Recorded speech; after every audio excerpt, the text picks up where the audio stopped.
夏天到了，我们今天就来整理跟保养一下这2台电风扇。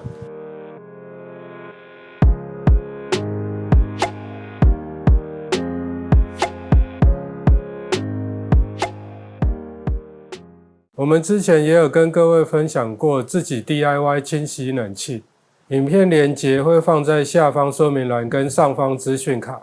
大家好，欢迎来到阿宝频道，我是阿宝。今天主要是要跟大家分享，一般我是如何清洁跟保养这些电风扇的。首先，如果要清洁这个电风扇的网罩，我们可以使用吸尘器带有毛刷的部分，直接把灰尘吸起来。网罩拆下来清洁的话，不建议直接拿去用水冲，上面的灰尘会结成一坨一坨的，会粘在这个上面，就会非常的难清理。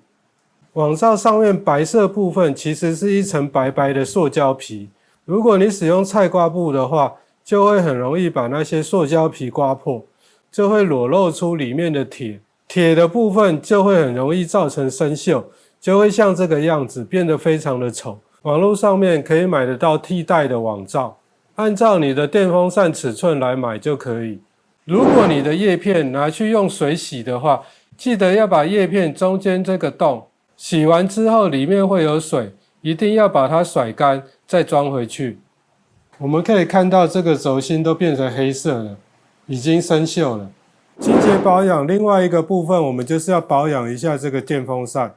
拆下来就这个样子，这边有一个 C 型环，C 型环开口向下，我们拿拉虎钳把它向上拔起来，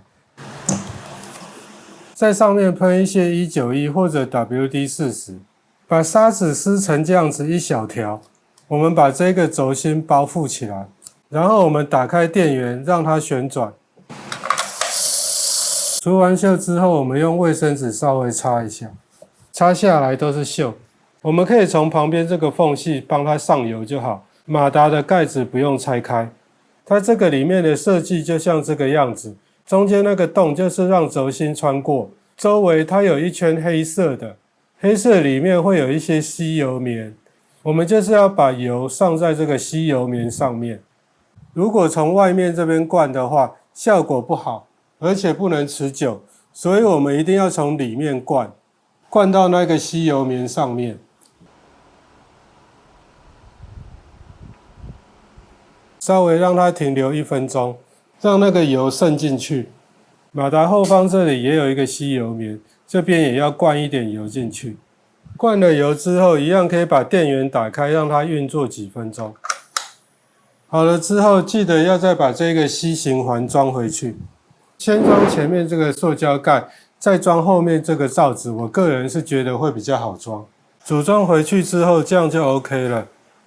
这些就是我清洁保养电风扇的过程跟方式。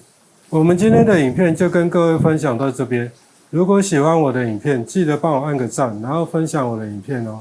我们下次见，拜拜。